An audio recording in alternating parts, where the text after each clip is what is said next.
तो बीजेपी ने एक साफ संदेश यहां पर दिल्ली से दिया है कि उसका एक आम कार्यकर्ता भी प्रदेश के सर्वोच्च पद की कमान संभाल सकता है। तो रेखा गुप्ता जो दिल्ली की नई मुख्यमंत्री हैं, उनके बारे में कुछ जानकारी आप लोगों के लिए। रेखा गुप्ता जो 50 साल की हैं, उन्होंने वकालत की पढ़ाई की हुई है, पहली बार विधायक बनी है, शालीमार बाग सीट से वो जीत कर विधानसभा पहुंची हैं। उनका जन्म हरियाणा के जींद में हुआ था और फिर उन्होंने दिल्ली बीजेपी की महासचिव के पद की जिम्मेदारी भी संभाली। बीजेपी महिला मोर्चा की वो उपाध्यक्ष रहीं। राष्ट्रीय स्वयंसेवक संघ की सक्रिय सदस्य हैं रेखा गुप्ता और साथ ही छात्र राजनीति के जरिए उन्होंने राजनीति में एंट्री की। एबीवीपी के रास्ते से उनकी राजनीति में एंट्री हुई। 2007 में उत्तर पीतमपुरा से भी वो पार्षद बनी थी और अब वो पहली बार विधायक बनकर दिल्ली की कमान संभाल रही हैं। और हमारे साथ हमारे दो सहयोगी लगातार जुड़े रहेंगे। विकास भदौरिया, रवीश रंजन शुक्ला मेरे साथ है। विकास, रेखा गुप्ता के नाम पर मुहर लग गई है, इनसाइड स्टोरी आप बताइए। देखिए, रेखा गुप्ता जो है वो एक महिला होने की वजह से उनको पार्टी का ज़बरदस्त समर्थन मिला, लेकिन चूंकि एबीवीपी से, जो कि आरएसएस की छात्र विंग है, वहां से उन्होंने अपनी राजनीति की शुरुआत की। छात्र राजनीति से उन्होंने कदम रखा, इस वजह से आरएसएस का भी उनको समर्थन मिला। और जो दिल्ली प्रदेश के बजरंग लाल, जो कि आरएसएस के बड़े नेता हैं, बड़े स्वयंसेवक हैं, उन्होंने बाकायदा रेखा गुप्ता के नाम नाम को कह सकते हैं कि अनुमोदन और सिफारिश जो है वो बीजेपी की लीडरशिप से की कि रेखा गुप्ता को अगर मुख्यमंत्री बनाया जाता है तो महिला होने की वजह से और अच्छा मैसेज जाएगा। और दिल्ली में जो 27 साल पहले बीजेपी ने महिला को मुख्यमंत्री बनाने की शुरुआत की थी, वो अब 27 साल बाद उसको इम्प्लीमेंट किया जा सकेगा। इसके अलावा रेखा गुप्ता जो है वो बीजेपी की मंझी हुई कार्यकर्ता हैं। संगठन में उन्हें काम करने का लंबा अनुभव है, इसलिए पार्टी के चार चलन और चेहरे को वो अच्छे से पहचानती हैं और उसको समझती हैं। उसके आधार पर वो पार्टी के और सरकार के निर्णय ले सकती हैं। लंबे समय तक पार्षद भी रहीं, इसलिए उनको एक प्रशासनिक अनुभव भी है। यहाँ पर इस दौरान पार्षद रहते हुए वो एमसीडी की कई कमेटियों में का हिस्सा रही और एक कमेटी के चेयरमैन भी रही। इसके अलावा दिल्ली बीजेपी की महामंत्री के तौर पर उनके नेतृत्व में एक चुनाव भी यहाँ पर लड़ा गया और अच्छे कुशल कार्यकर्ता के तौर पर उनकी पहचान रही। यहाँ तक कि दिल्ली में होने वाले तमाम बड़े कार्यक्रमों में, चाहे वो राष्ट्रीय अधिवेशन हो, कार्य परिषद की बैठक हो, प्रधानमंत्री से जुड़े कार्यक्रम हो या बीजेपी की बड़ी अहम बैठकें हों, जैसे एनडीए के मुख्यमंत्रियों की बैठक या बीजेपी के तमाम जो सीनियर लीडर्स हैं उनसे जुड़ी हुई कोई बैठकें होती थी, तो रेखा गुप्ता को उसमें व्यवस्थापक के तौर पर जिम्मेदारी सौंपी जाती थी। और यही कार्यकुशलता, पार्टी के काडर से जुड़ाव उनको पार्टी में एक इस निर्णय पर ले आने में सफल रहा कि रेखा गुप्ता को मुख्यमंत्री के तौर पर प्रोजेक्ट किया जा सकता है, उनको बनाया जा सकता है। एबीवीपी से जब उन्होंने अपने करियर की शुरुआत की तो उस दौरान उनके बैच में देखिए कौन कौन था। उनके बैच में धर्मेंद्र प्रधान थे और उसके अलावा भी कई लीडर थे जो एबीवीपी में उस समय जुड़े हुए थे। और धर्मेंद्र प्रधान की पत्नी, जो कि एबीवीपी की एक कुशल कार्यकर्ता हैं, वो रेखा गुप्ता बहुत अच्छी दोस्त भी हैं। इस वजह से धर्मेंद्र प्रधान का भी उनको समर्थन मिला। एबीवीपी के लंबे समय तक संगठन मंत्री के तौर पर काम कर चुके सुनील बंसल, जो कि उत्तर प्रदेश के लंबे समय तक संगठन महामंत्री रहे और आज देश के राष्ट्रीय महामंत्री हैं, उनका भी समर्थन रेखा गुप्ता को मिला, एबीवीपी के कार्यकर्ता के तौर पर और बिरादरी के नेता के तौर पर भी। और यही वजह बनी कि जब पार्टी अध्यक्ष जेपी नड्डा ने राय मशवरा शुरू किया तो उसमें रेखा गुप्ता का नाम उभरकर तेजी से सामने आया। और ऐसे ही 3-4 नाम, जिसमें रेखा गुप्ता का नाम था, अजय महावर का नाम था, इसके अलावा 2 नाम और थे। इसमें थे मनजिंदर सिंह सिरसा का, प्रवेश वर्मा का नाम शामिल था, जो कि प्रधानमंत्री के सामने गृह मंत्री अमित शाह और पार्टी के अध्यक्ष जेपी नड्डा की तरफ से रखा गया। और आखिरी में इस पर जो मोहर लगाई वो प्रधानमंत्री नरेंद्र मोदी ने लगाई और उन्होंने, जो कि लंबे समय से और ख़ास तौर पर बीजेपी के 2024 के लोकसभा चुनाव के बाद वो पार्टी की आंतरिक बैठकों में ये कहते रहे कि महिलाओं को अब तेजी से आगे लाने का वक्त है और इसलिए अच्छी महिला कार्यकर्ताओं को महत्वपूर्ण जिम्मेदारियों पर बैठाना चाहिए। और एक समय ऐसा भी था जब वो चाहते थे कि पार्टी की अगली राष्ट्रीय अध्यक्ष कोई महिला हो सकता है कि ये अभी भी हो जाए, क्योंकि जेपी नड्डा का कार्यकाल समाप्त हो चुका है, नए अध्यक्ष का चुनाव होना है और अब जब दिल्ली के चुनाव पूरे हो चुके हैं तो इस पर तेजी से काम होगा। लेकिन जो प्रधानमंत्री नरेंद्र मोदी की मंशा थी और जब निर्णय लेने की बारी आई तो उन्होंने रेखा गुप्ता के नाम पर भरोसा जताया, विश्वास जताया। पार्टी से जो ध्वनि आई थी उनके नाम को लेकर उसको उन्होंने टिक किया और रेखा गुप्ता इस तरह से बीजेपी नेतृत्व का मुख्यमंत्री के तौर पर पसंदीदा चेहरा बनकर उभरी। तो ये जो इनसाइड स्टोरी है ये एनडीटीवी के दर्शकों के लिए खास तौर पर, और कल जब आप अखबार पढ़ेंगे तो इस स्टोरी को बहुत सारे अखबार ज़रूर कैरी करेंगे कि किस तरह से रेखा गुप्ता का चुनाव दिल्ली के मुख्यमंत्री के तौर पर, दिल्ली बीजेपी के विधायक दल के नेता के तौर पर हो सका और कैसे उसमें स्टेप बाय स्टेप मोहर लगती चली गई, उनके नाम को बल मिलता चला गया और आखिर में प्रधानमंत्री नरेंद्र मोदी ने उनके नाम पर भरोसा जताया। बिल्कुल, एलजी रेसिडेंस से भी सीधी तस्वीरें विकास इस वक्त आ रही हैं। शपथ ग्रहण समारोह कल है, उसकी भी अच्छी खासी तैयारी 2 दिनों से चल रही थी। रवीश रंजन शुक्ला इस वक्त हमारे साथ प्रवेश वर्मा के घर के बाहर मौजूद है। चलते हैं रवीश के पास भी। रवीश, रेखा गुप्ता के नाम पर मुहर लगाकर देश की आधी आबादी को बीजेपी ने एक साफ संदेश दिया है, लेकिन जिस दिन दिल्ली के नतीजे आए थे, प्रवेश वर्मा जो जायंट किलर रहे, इन नतीजों के बाद उनको लेकर तमाम कयास लगाए जा रहे थे। अब क्या फैसला उनके लिए, क्या अंदाजा लग रहा है?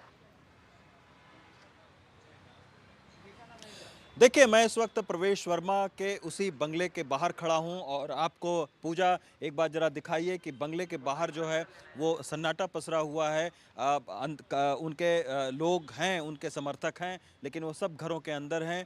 और अभी कुछ देर पहले प्रवेश वर्मा यहां पर आए थे, लेकिन उन्होंने मीडिया से कोई बात नहीं की। निश्चित तौर पर उनके लिए एक बड़ा झटका है, क्योंकि जब वो नई दिल्ली विधानसभा से अरविंद केजरीवाल को हराया था उन्होंने, तब ये कहा जा रहा था कि इस सीट से जो चुना जाता है वही मुख्यमंत्री बनता है। तो उस लिहाज से प्रवेश वर्मा एक स्ट्रांग कंटेंडर थे, मुख्यमंत्री पद के रेस में सबसे आगे दिख रहे थे। लेकिन प्रवेश वर्मा का जिस तरीके से आप सोचिए कि सांसद रहे हुए हैं, उसके बाद में सांसद का टिकट कटा, फिर भी उन्होंने इस बंगले को अपने पास रखा और 3-4 महीना पहले ही उन्हें शीर्ष नेतृत्व से कह दिया गया था कि आप नई दिल्ली से चुनाव लड़िए और अरविंद केजरीवाल के खिलाफ आप चुनौती पेश करिए। तो वो तकरीबन 4-5 महीने से 6 महीने से वो लगे हुए थे और उनको भी पूरा भरोसा था कि उनको अगर इतनी बड़ी जिम्मेदारी अरविंद केजरीवाल के खिलाफ दी जा रही है तो शायद उनको कुछ सोच समझ कर दिया जा रहा है, मुख्यमंत्री पद का चेहरा बनाया जा सकता है।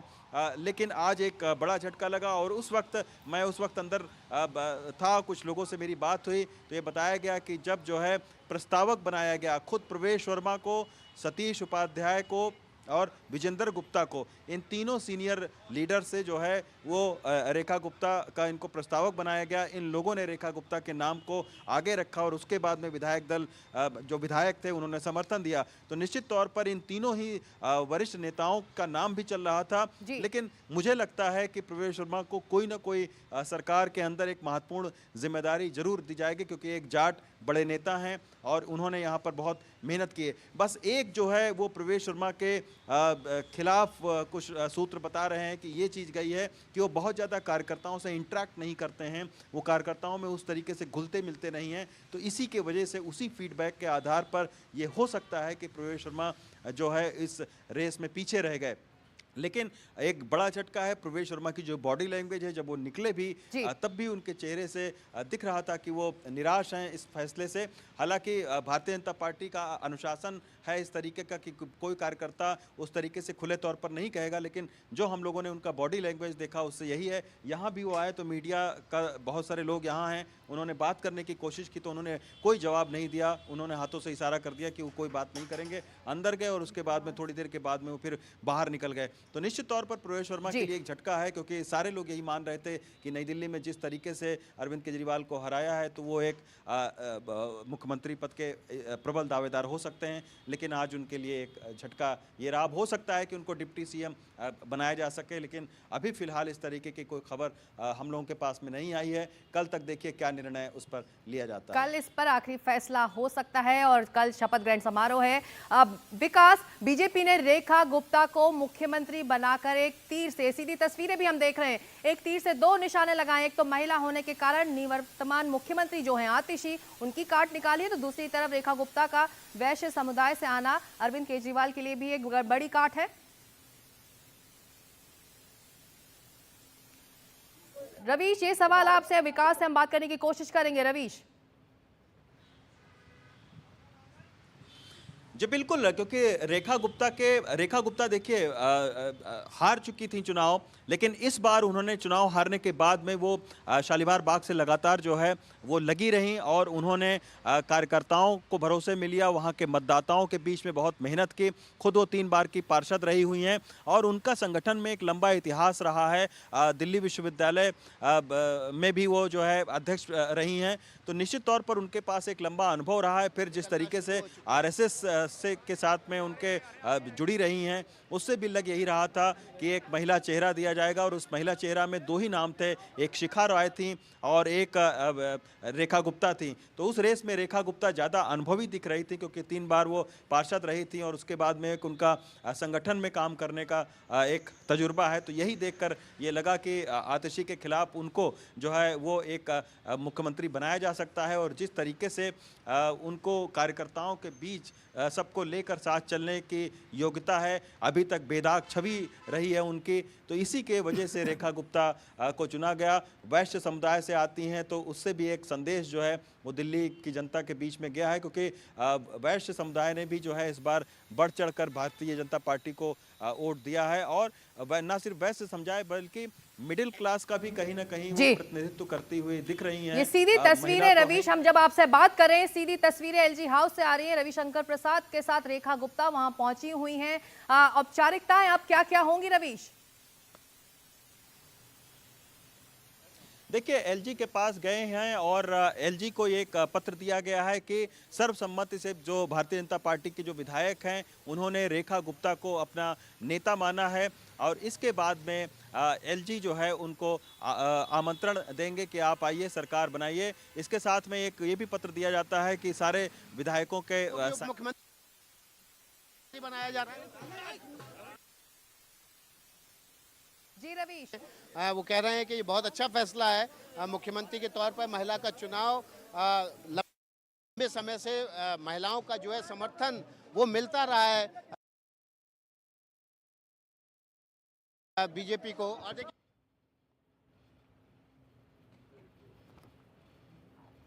तो सीधी तस्वीरें LG हाउस से आ रही हैं। रवीश, आप बता रहे थे कि कल शपथ ग्रहण समारोह है, इसकी तैयारियां तो 2 दिन पहले से शुरू हो गई थी, लेकिन रेखा गुप्ता के नाम पर मुहर लगाने के लिए 11 दिन का वक्त लगा। रवीश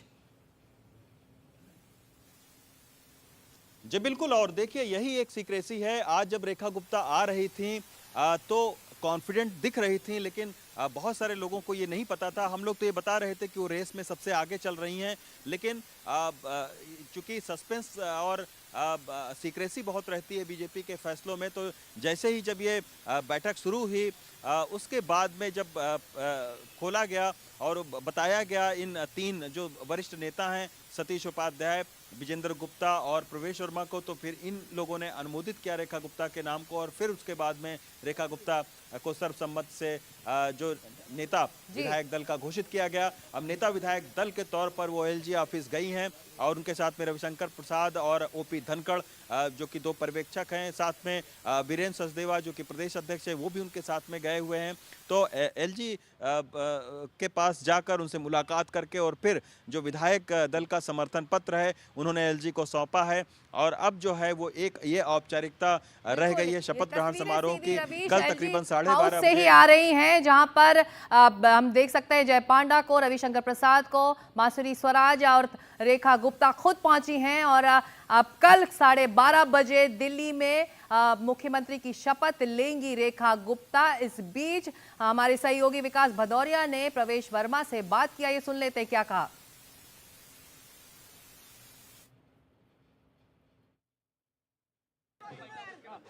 प्रवेश जी, कैसा लेते हैं इस फैसले को पार्टी के? बहुत ही खुशी की बात है। आपको भी उप मुख्यमंत्री बनाया जा रहा है। दिल्ली को पहली महिला मुख्यमंत्री मिली है, बहुत ही खुशी की बात है। सर नमस्कार।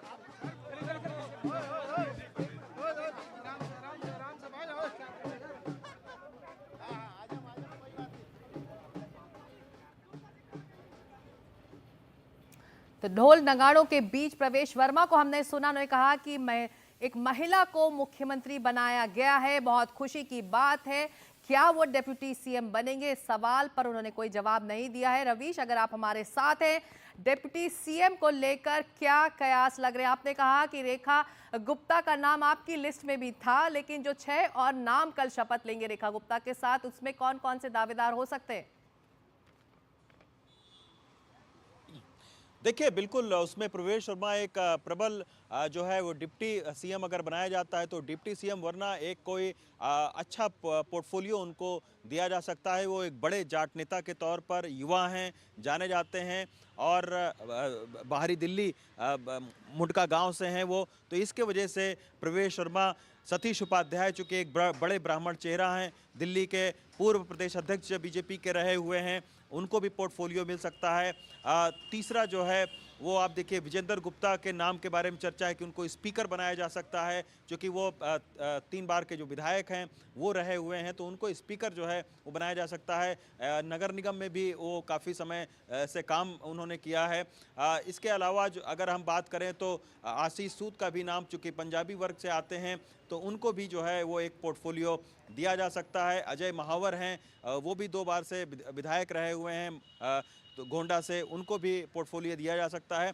तो इस तरीके से जो है वो मुख्यमंत्री समेत 6 लोग जो है वो शपथ कर लेंगे, और इन 6 लोगों में से ये कुछ ऐसे नाम हैं जिनको अहम उनकी भूमिका इस सरकार में रहने वाली है, क्योंकि देखिए काम बहुत करना है। यमुना की सफाई से लेकर और साफ पानी घरों तक पहुंचाना, ये एक बड़ी जिम्मेदारी है। तो इसी के वजह से इन सारे जो वरिष्ठ नेता हैं, जिनकी अभी तक साफ स्वच्छ छवि रही है, काम करने का नगर निगम में जिनका अनुभव रहा है, एक विधायक के तौर पर जो जीतते आए हैं लगातार, तो इनको जो है वो एक अहम भूमिका में देखा जा रहा है। मनजिंदर सिंह सिरसा जो कि सिख चेहरा हैं, उनको भी सरकार में एक अहम भूमिका दी जा सकती है। तो ये कुछ ऐसे नाम हैं, और जिस तरीके से आज रेखा गुप्ता के ये 3 प्रस्तावक प्रवेश वर्मा, सतीश उपाध्याय और विजेंद्र गुप्ता रहे हैं, उससे यही लग रहा है कि इन तीनों की भूमिका जो है वो इस सरकार में अहम होने वाली है। तो अब देखना होगा कल जब शपथ ग्रहण समारोह होगा तकरीबन 12:30 बजे, तब ये पता चल पाएगा कि आखिर प्रवेश वर्मा को क्या पद दिया जाएगा। लेकिन कहीं ना कहीं शीर्ष नेतृत्व को भी प्रवेश वर्मा को कंपनसेट करना पड़ेगा। वो एक बड़े चेहरा हैं, उन्होंने नई दिल्ली में अरविंद केजरीवाल को हराने में काफ़ी मेहनत की है। बिल्कुल, और दिल्ली की जनता ने बीजेपी पर भरोसा जताया है, और अब बीजेपी सरकार की कमान यहाँ दिल्ली में रेखा गुप्ता संभालेंगी। तो जैसा कि आप रवीश कह रहे थे, बहुत सारे वादे हैं जो अब दिल्ली की जनता के लिए इस नई सरकार को पूरे करने होंगे। एलजी हाउस के बाहर मौजूद हैं अश्विनी, तमाम फॉर्मेलिटीज़ हो रही हैं शपथ ग्रहण समारोह से पहले जो कल होना है, कितनी हलचल है वहाँ पर? देखिए, अभी कुछ वक्त पहले ही रेखा गुप्ता पहुंची हैं एलजी ऑफिस के अंदर। एलजी के वहाँ पे सिक्योरिटी बढ़ा दी गई है, काफ़ी संख्या में जो दिल्ली पुलिस और पैरामिलिट्री की फोर्सेज है उनको लगाया गया है। जो तमाम और बीजेपी के अन्य नेता हैं उनका लगातार आना जाना लगा हुआ है अभी एलजी ऑफिस के अंदर। कुछ ही देर में बताया गया है कि वो अंदर पहुंच गई, कुछ ही देर में वो तस्वीरें भी आ जाएंगी जिसमें वो सरकार बनाने के लिए जो लेटर है जिसमें विधायकों का साइन है और उनका नाम का अनुमोदन किया गया है उसको दिया जाएगा। उसको एलजी स्वीकार करेंगे, और स्वीकार करने के बाद एलजी जो कल प्रस्तावित है 11:30 से 12 का जो समय दिया गया शपथ ग्रहण का, वो फिर शपथ ग्रहण होगा जहाँ पे वो मुख्यमंत्री बनेंगी। तो यहाँ पे हलचल तेज़ हो चुकी है। जो बीजेपी के तमाम नेता हैं वो भी यहाँ पहुँच रहे हैं, जो बड़े नेता हैं, चाहे अध्यक्ष बीजेपी अध्यक्ष हों वो पहुँच रहे हैं। उसके अलावा रेखा गुप्ता पहले ही पहुँच चुकी हैं। पहली बार की जो विधायक है रेखा गुप्ता, उनके पास एमसीडी में काम करने का एक्सपीरियंस है, पहले काम कर चुकी हैं एमसीडी में, तो ये पता है उनको कि कैसे दिल्ली पुलिस या जो नगर निकाय के लोग होते हैं उनके साथ कोऑर्डिनेशन किया जा सकता है, कैसे काम करना है, वो एक्सपीरियंस है। संगठन में कई सालों तक काम किया है तो संगठन का भी एक्सपीरियंस उनके पास। और महिला हैं, खासकर बात करें तो 5 ही महिलाएं चुनी गई हैं, उसमें से 4 जो बीजेपी की उसमें से एकमात्र बड़ी चेहरा हैं। तो एक कई चीज़ें जो उनके एडवांटेज में गई, उनके पक्ष में गई, वो एक था कि दिल्ली यूनिवर्सिटी की वो अध्यक्ष रहीं, उसके बाद वो MCD के मेयर रहीं, दिल्ली महिला विंग की भी सदस्य रहीं, पदाधिकारी रही हैं। इसके अलावा संगठन के तौर पे भी काम बहुत समय तक उन्होंने किया है।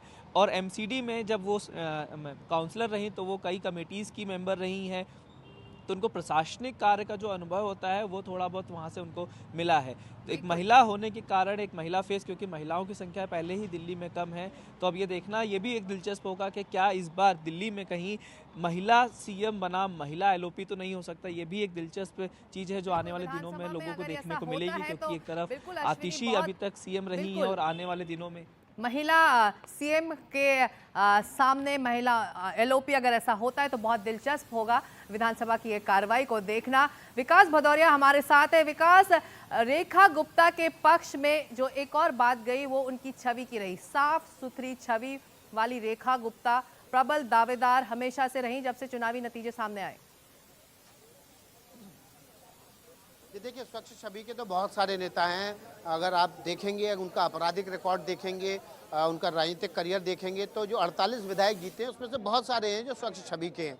रेखा गुप्ता के पक्ष में जो सबसे बड़ी बात गई वो ये गई कि वो महिला हैं, RSS का बैकग्राउंड है, लंबा अनुभव है, 1993 से उन्होंने कदम रखा है राजनीति में, 30 साल का उनको सीधे तौर पर ये अनुभव है, राजनीति में 35 साल का, और इस दौरान विभिन्न पदों पर रहते हुए संगठन के कुशल कार्यकर्ता के तौर पर उन्होंने काम किया है। संगठन की लंबी राजनीति करने के बाद वो कहते हैं इलेक्टोरल पॉलिटिक्स में गई, पार्षद चुनी गई, विधायक का 2 बार चुनाव लड़ा, इस बार विधायक बन गई, लेकिन महिला होना उनके पक्ष में सबसे बड़ी बात थी जो गई, और जिसकी वजह से बीजेपी नेतृत्व ने उनको चुना। RSS का समर्थन भी मिला।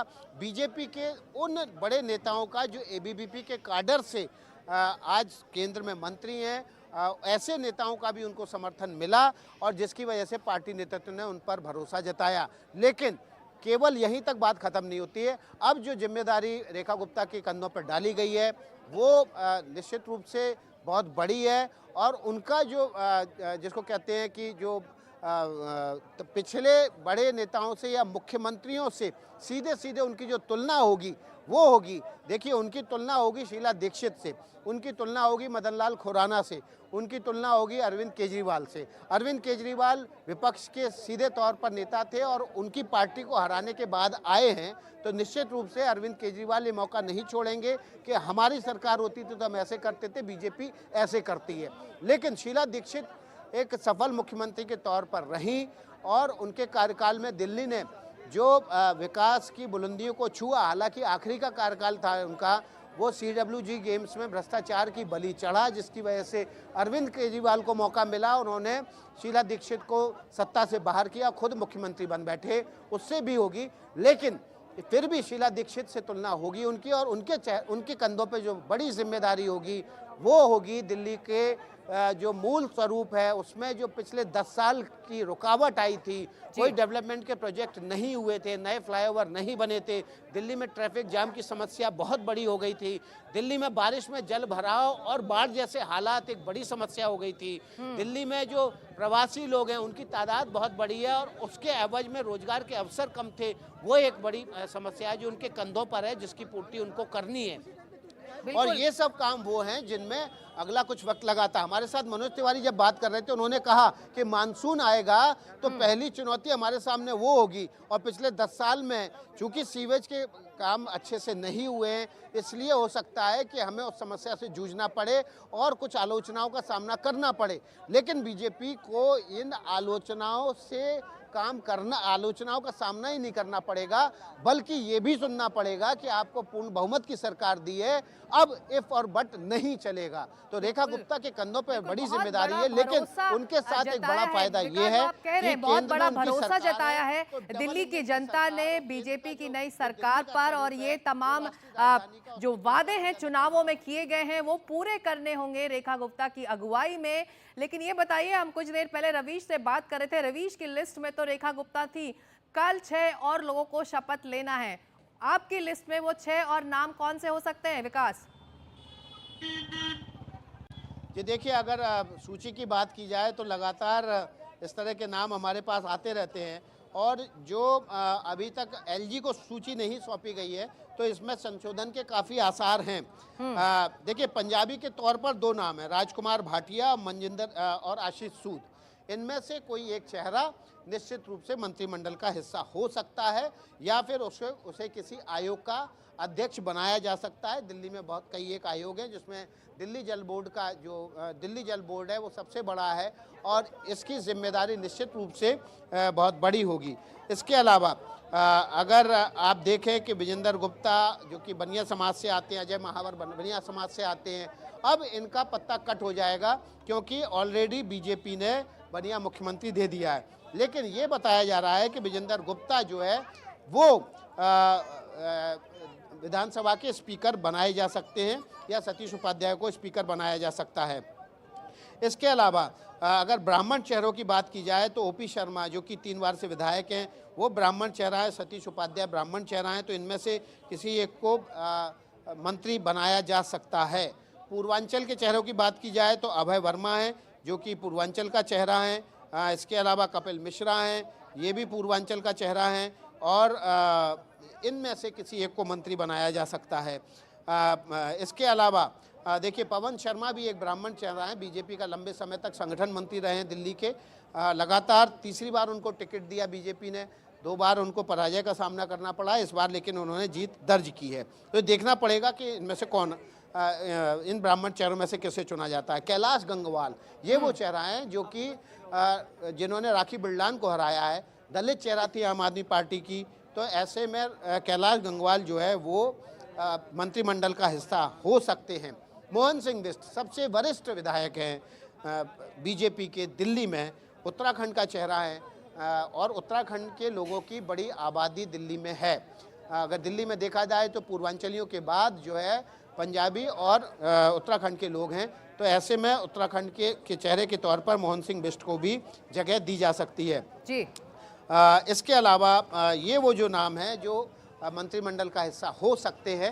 अब देखना होगा कि अब से कुछ देर बाद जो सूची मुख्यमंत्री या विधायक दल के नेता रेखा गुप्ता की तरफ से उपराज्यपाल को सौंपी जाती है, उसमें कौन कौन से नाम हैं, और उसके बाद एनडीटीवी का ये वादा है कि हम इस नाम को सबसे पहले भरोसे के साथ अपने दर्शकों तक बिल्कुल फिर से सबसे पहुंचाएंगे, पहले वो जैसे नाम, हमने रेखा गुप्ता बिल्कुल के नाम विकास, और सबसे मुख्यमंत्री पहले के वो नाम नाम हमारे दर्शकों को एनडीटीवी के जरिए ही पहुंचेंगे। लेकिन ये बताइए, कुछ देर पहले आपने प्रवेश वर्मा से बात की, डिप्टी सीएम की गुंजाइश बनती दिख रही है इस वक्त?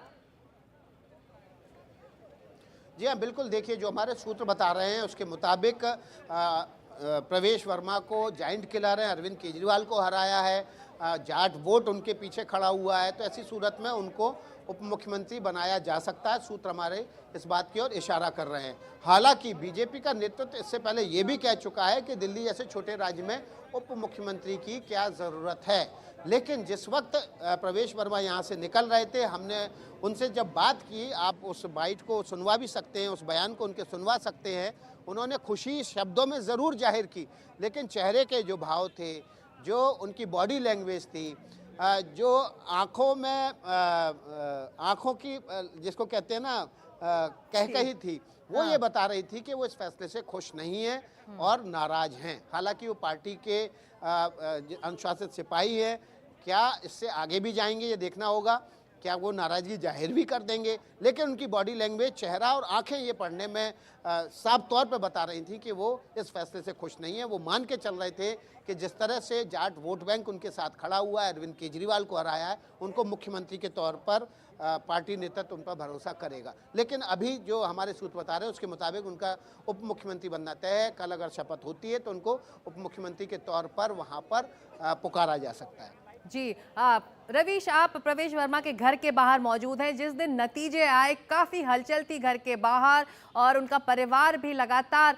मीडिया से बात कर रहा था। इस वक्त आप कह रहे हैं कि सन्नाटा है, ज़्यादा कुछ पीछे नहीं चल रहा है, लेकिन जो नाराज़गी है जिसका जिक्र विकास कर रहे हैं, वो नाराज़गी दूर करनी भी इस वक्त पार्टी नेतृत्व के लिए ज़रूरी होगा।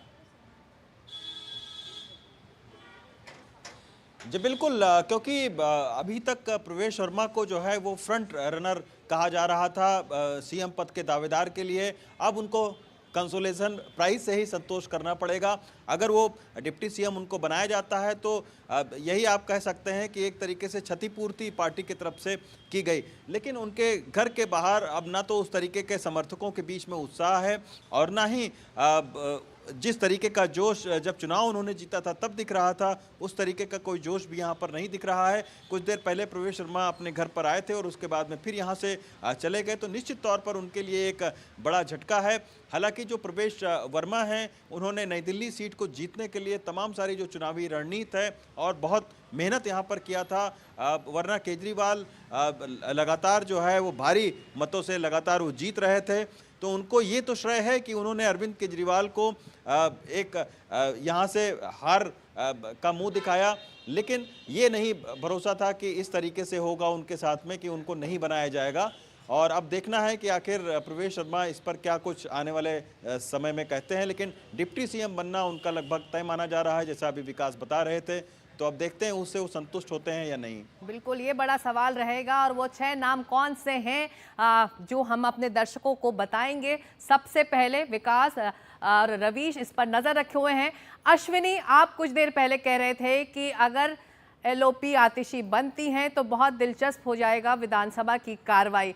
इस वक्त क्या हलचल है आम आदमी पार्टी खेमे में लीडर ऑफ ऑपोजिशन के नाम को लेकर?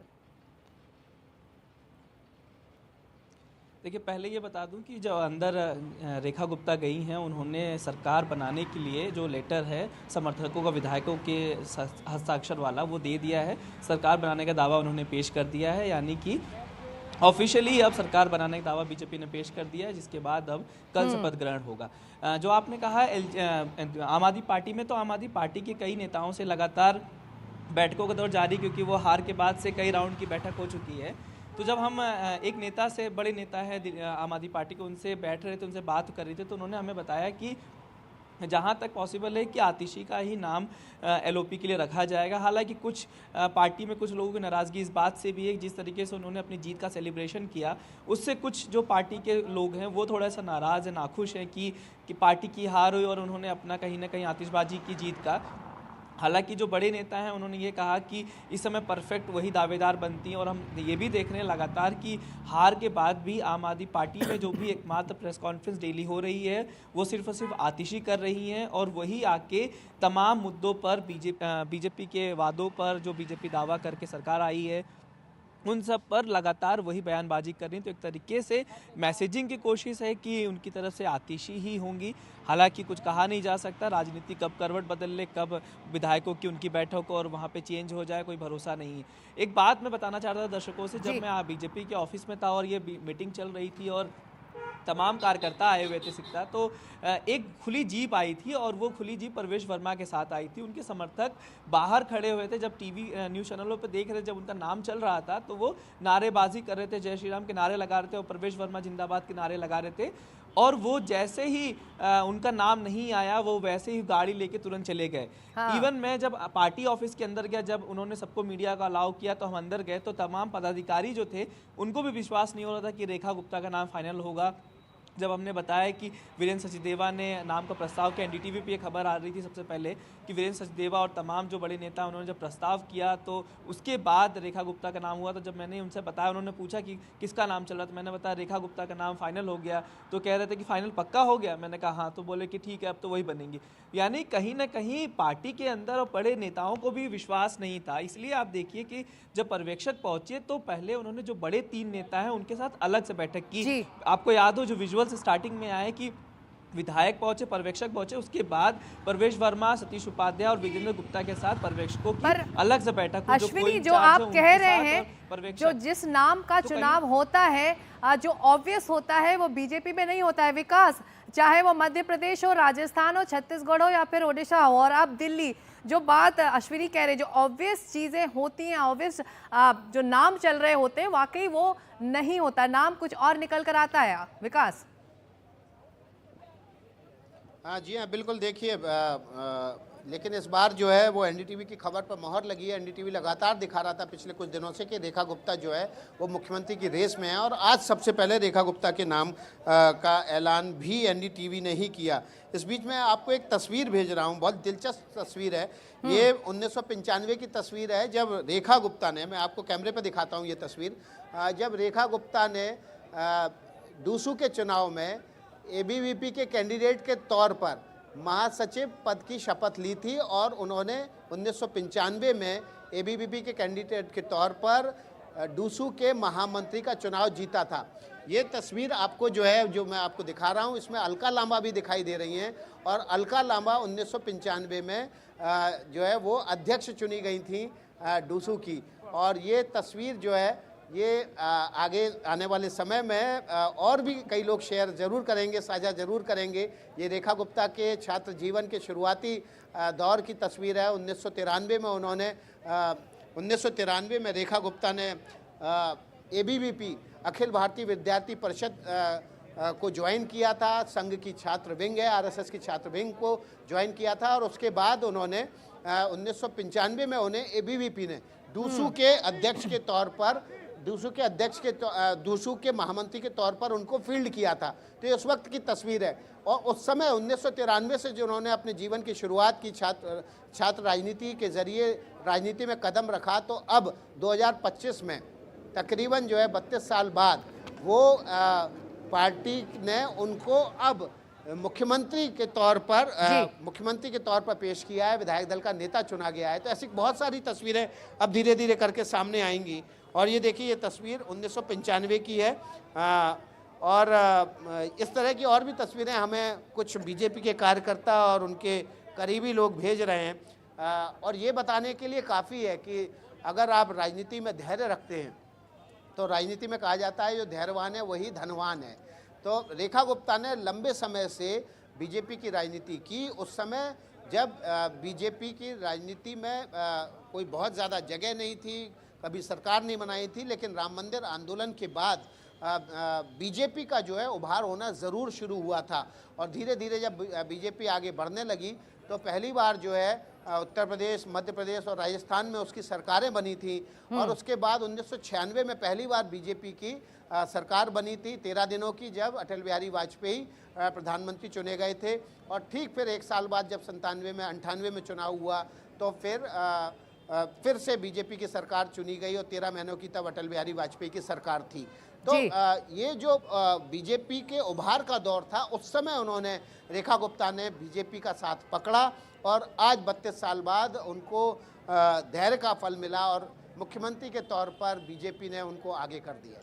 बिल्कुल, और आधी आबादी को भी ये बीजेपी ने संदेश दिया है कि महिला नेतृत्व अब उसके लिए अहमियत रखती है, और ये फैसला उसी दिशा में है। हम चलते हैं हमारी एक दूसरी सहयोगी जया कौशिक के पास, जो इस वक्त रेखा गुप्ता के घर के बाहर मौजूद है। किस तरह की हलचल है? रवीश प्रवेश वर्मा के घर के पीछे, घर के आगे मौजूद हैं, और पीछे कोई हलचल दिख नहीं रही। रेखा गुप्ता के घर में तो सेलिब्रेशंस हो रहे होंगे जया?